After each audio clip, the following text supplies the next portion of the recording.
India versus South Africa test match का तीसरा दिन है आज और आज भारतीय टीम को करना होगा वो तीन ऐसे वार जो साउथ अफ्रीका को ना सिर्फ करेगा ढेर बल्कि भारत के इस प्रहार से होगी साउथ अफ्रीका की सबसे बड़ी हार। आखिरकार आप भी जानना चाहेंगे कि वो तीन वार जिनकी मैं बात कर रहा हूं आखिरकार वो कौन से हैं, बताऊंगा इस वीडियो में। अंत तक आप बने रहिएगा। वीडियो को पसंद आए तो लाइक कीजिएगा, शेयर कीजिएगा अपने दोस्तों में, और चैनल पर अगर आप पहली बार आए हैं तो यहां पर आप क्रिक रोज चैनल को सब्सक्राइब बटन दबा करके आप हमारी शामिल हो सकते हैं फैमिली में, क्योंकि यहां पर आपको मिलता है लगातार रिसर्च बेस्ड कंटेंट के साथ साथ pre match show, mid inning shows, post match shows अपने एक अलग अंदाज में। तो चलिए वीडियो को शुरू करते हैं।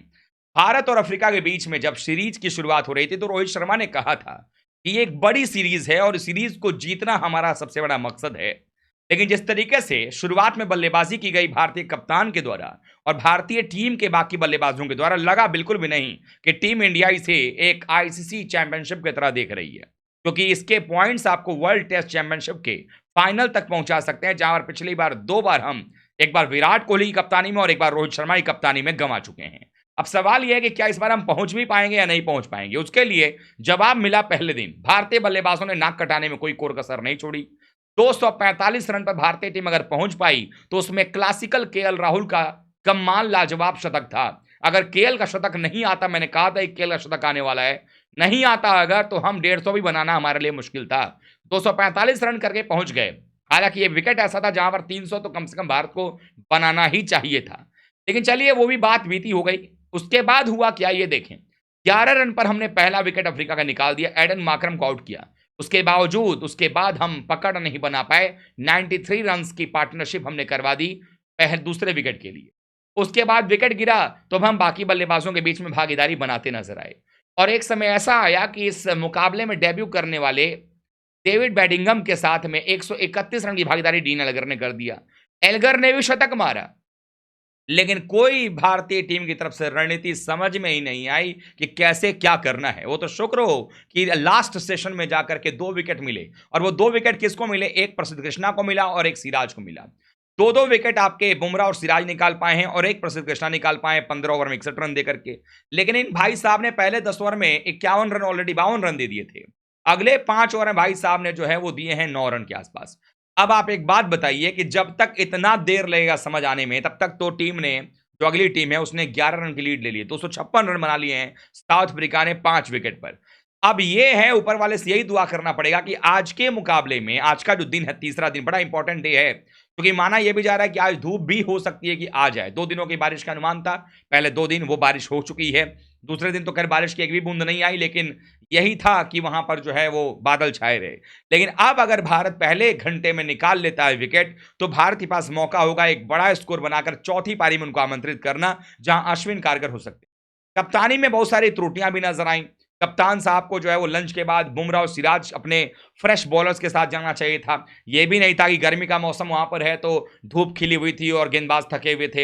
एटलीस्ट आप लंच के बाद आप आराम करके आ रहे हो तो आपको कोशिश करना चाहिए थी। ओवरकास्ट कंडीशन है तो वहां पर आपके बुमराह और सिराज जो 2 बेस्ट बॉलर्स हैं वो काम कर सकते हैं। मोहम्मद शमी की कमी साफ तौर पर खलती नजर आई, क्योंकि शमी वो गेंदबाज हैं जो कि आपको इन विकेट्स के ऊपर में अगर शमी होते तो निश्चित रूप से भारतीय टीम उनको, उनकी टीम को 200 रन पर ऑल आउट कर चुकी होती और टीम इंडिया बैटिंग कर रही होती लीड लेते हुए। लेकिन ऐसा हो नहीं सका। अब अगर हम ये सोचेंगे कि शमी होते तो ऐसा हो जाता, मुकेश कुमार खेलते तो ऐसा हो जाता, तो कोई फायदा होने वाला नहीं है। तो अब होने वाला क्या है?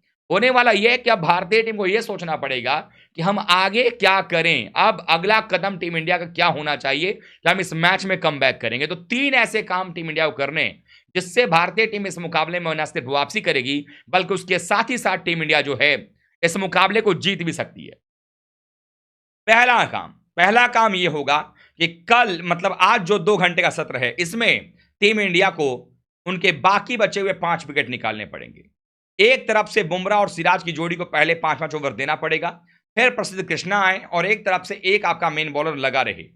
प्रसिद्ध कृष्णा का काम यही होगा कि वो, जैसे उन्होंने कल आखिरी सत्र में बॉलिंग किया, उछाल प्राप्त की, जो कि नहीं कर रहे थे शुरुआती 10-12 ओवर में, उन्होंने अपने स्पेल में नहीं किया था, वो करें। यहां पर जल्दी जल्दी विकेट निकालें, ज्यादा बेहतर साबित होता हुआ नजर आ सकता है। चूंकि टेम्बा बाबूमा को हैमस्ट्रिंग इंजरी है, वो आधे फिट हैं, या यूं कहें 10% 20% फिट होंगे, तो अगर आएंगे भी बैटिंग करने के लिए बहुत लास्ट में आएंगे। उनका विकेट समझिए डाउन है ऑलरेडी। तो अब आपको टेल की शुरुआत हो गई है। अब इसमें एक ऐसा भी काम किया जा सकता है कि आपको बाकी बल्लेबाजों को आउट करने से पहले डीन एल्गर को निपटा दिया जाए। अगर डीन एल्गर आउट हो जाते हैं तो पूरा वो दरवाजा जो हम खोलना चाह रहे थे वो दरवाजा खुल जाएगा। विकेट्स दोनों तरफ से आ सकते हैं क्योंकि दोनों तरफ नए बल्लेबाज होंगे। लेकिन क्या डीन एल्गर आउट हो पाएंगे? उसके लिए जरूरी ये होगा कि जो अराउंड द विकेट आकर के जसप्रीत बुमराह बॉलिंग कर रहे थे या प्रसिद्ध कृष्णा बॉलिंग कर रहे हैं, वो बॉलिंग किया जाए ऑफ स्टंप के लाइन पर, जो थर्ड और जो फर्स्ट आपका ऑफ स्टंप है वहां के चैनल पर लगातार गेंदबाजी किया जाएगा। सवाल पूछे जाएंगे, नया दिन है आज, तो हो सकता है कि वहां पर विकेट मिल जाए। एल्गर गए तो मतलब ये हो गया कि आपको एक संजीवनी बूटी मिल जाएगा विकेट्स निकालने का। अब अगर एल्गर जाते हैं, टीम ऑल आउट हो जाती है, जल्दी से निपटाती है, तो पहला काम ये करना है, जो मैं 3 वार की बात की, पहला वार करना है, जल्दी से निपटाना है एल्गर को और बाकी टीम को। कोशिश ये करनी है कि मैक्सिमम टू मैक्सिमम 50 रन से ज्यादा का लीड जो है वो साउथ अफ्रीका ना ले पाए इस विकेट पर। अभी भी 11 की लीड उनके पास में है, लेकिन आप चाहें तो अगले 40 रन के अंदर उनको ऑल आउट कर सकते हैं, क्योंकि हमने पिछले 12 रनों के अंदर उनके 2 विकेट निकाले हैं। तो ये भी देखना पड़ेगा। 244 पर जो है वो उनकी टीम 3 विकेट पर थी, 244 पर चौथा विकेट गिरा और 249 रन पर पांचवां विकेट गिरा है। तो हो सकता है कि अगला अगर डीन एल्गर आउट हो जाते हैं अगले 5-10 रन के अंदर में, तो फिर बाकी बल्लेबाज भी जल्दी निपट सकते हैं, जो इसके बाद टेल शुरू हो जाएगा। अभी आपके पास में कौन खेल रहा है? मार्को यंसन खेल रहे हैं और एल्गर खेल रहे हैं। अगर एल्गर गए तो एक तरफ से और एक गेंदबाज आपका आ जाएगा, मार्को यंसन को निपटा दिया, बिल्कुल टेल आ जाएगा, सामने एक्सपोज हो जाएगा। तो पहला काम तो ये करना है। दूसरा काम ये कि मौका, हर बार किस्मत आपको मौका नहीं देती वापसी करने का। अगर आप सिर्फ 50 रन या 60 रन देकर के लीड अगर आप आते हो गेम में, तो तीसरे दिन का जो विकेट आज का होगा, अगर धूप भी आ जाती है तो बैटिंग के लिए ज्यादा बेहतर होगी, क्योंकि पहले दिन बारिश हुई थी, उसकी वजह से भी नमी था पिच के अंदर में, तो वहां पर बैटिंग करना उतना आसान भी नहीं था। लेकिन अब मौका होगा।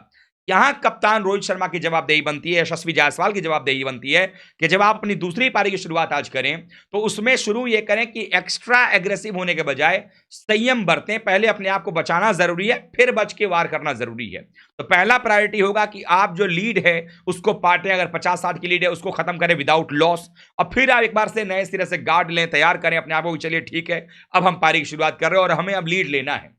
और दोनों प्लेयर्स को कोशिश करनी पड़ेगी कि पहले विकेट के लिए 100-150 रन की पार्टनरशिप लगाई जाए, और जो भी विकेट गिरे, जो भी नया प्लेयर आ रहा है उसको अपने विकेट की कीमत लगानी पड़ेगी। अगर उसने अपने विकेट की कीमत लगाई, यानी हर विकेट पर अगर आप पार्टनरशिप बिल्ड करोगे, पहले विकेट के लिए 100 रन की पार्टनरशिप मान लीजिए हो गई, आपने लीड पार्ट लिया, कुछ लीड ले लिया, उसके बाद दूसरे विकेट के लिए वही 60-70 रन की पार्टनरशिप हो जाती है, तीसरे विकेट के लिए, चौथे विकेट के लिए केएल राहुल नीचे आपके पास में है, विराट कोहली और अय्यर को भी पार्टनरशिप बिल्ड करना पड़ेगा। नंबर 4 पर विराट आते हैं, नंबर 5 पर अय्यर आते हैं, और ये दोनों बल्लेबाजों के बीच में एक अगर साझेदारी 150 के आसपास की हो जाती है तो बहुत बड़ा लक्ष्य नहीं चाहिए। 300, 350, 350 के ऊपर आसपास या कोई भी लक्ष्य अगर आप देंगे चौथी पारी में अफ्रीका की टीम को, उनके लिए आसान नहीं होगा। तो दूसरा काम तो ये है। तीसरा वार होगा कि जब आप आएंगे अपने लक्ष्य को डिफेंड करने के लिए, ये बात तो तय है कि अब बारिश ज्यादा नहीं आएगी, और बारिश अगर नहीं आती है तो ये मैच का रिजल्ट पक्का आने वाला है यहाँ। तो फिर भारतीय टीम के गेंदबाजों को वो गलतियां नहीं दोहरानी पड़ेंगी जो हमने पहली पारी में दोहराई अभी तक। कप्तान को प्रोएक्टिव रहना पड़ेगा, कौन गेंदबाज किस छोर से गेंदबाजी करेगा, कौन ज्यादा असरदार है, शार्दुल कहां बॉलिंग करेगा, वो लाइन क्या होगी, लेंथ क्या होगी, कप्तान को बताना पड़ेगा, बॉलिंग कोच को बताना पड़ेगा। प्रसिद्ध कृष्णा को एक रोल देना पड़ेगा कि भाई आपको यहां पर शॉर्ट पिच बाउंसर डाल करके आउट करना है। बुमराह एक अलग लाइन और लेंथ पर गेंदबाजी करते हैं, सिराज की गेंदबाजी बिल्कुल कमाल की रही है, तो वो भी यहां पर देख करके चलना पड़ेगा। और ये काम अगर भारतीय टीम ने कर दिया तो ये तीसरा प्रहार होगा जो भारत को इस टेस्ट मैच में हार से न सिर्फ बचाएगा बल्कि जीत भी दिला सकता है। 12 महत्वपूर्ण अंक डब्ल्यूटीसी के दिला सकता है, और 32 सालों का सूखा जो हमारा अफ्रीका में है उसको खत्म करने का एक मौका भी देगा। तो ये 3 वार करके भारतीय टीम दे सकती है अफ्रीका को सबसे बड़ी हार। आप क्या सोचते हैं? आप कमेंट कर बताइएगा, वीडियो को लाइक कीजिएगा, दोस्तों में शेयर कीजिएगा, और अगर आप चैनल पर पहली बार आए हैं तो क्रिक रोस्ट वो चैनल है जहां पर आपको मैच के दौरान pre match, mid inning, post match सारे शोज मिलते हैं। रोजाना सुबह रिसर्च बेस्ड कंटेंट मिलता है, और यहां कोई इधर उधर की बात नहीं है, ना पक्ष ना विपक्ष, जो सटीक खबर है उसके बारे में बात करते हैं और बिल्कुल बेबाक अंदाज में शो किया जाता है। तो अभी सब्सक्राइब कर लीजिए, हमारी फैमिली में शामिल हो जाएगा। मिलते हैं प्री मैच शो के साथ दोपहर 12:30 बजे। तब तक के लिए आप सभी का बहुत बहुत धन्यवाद। थैंक यू सो मच दोस्तों।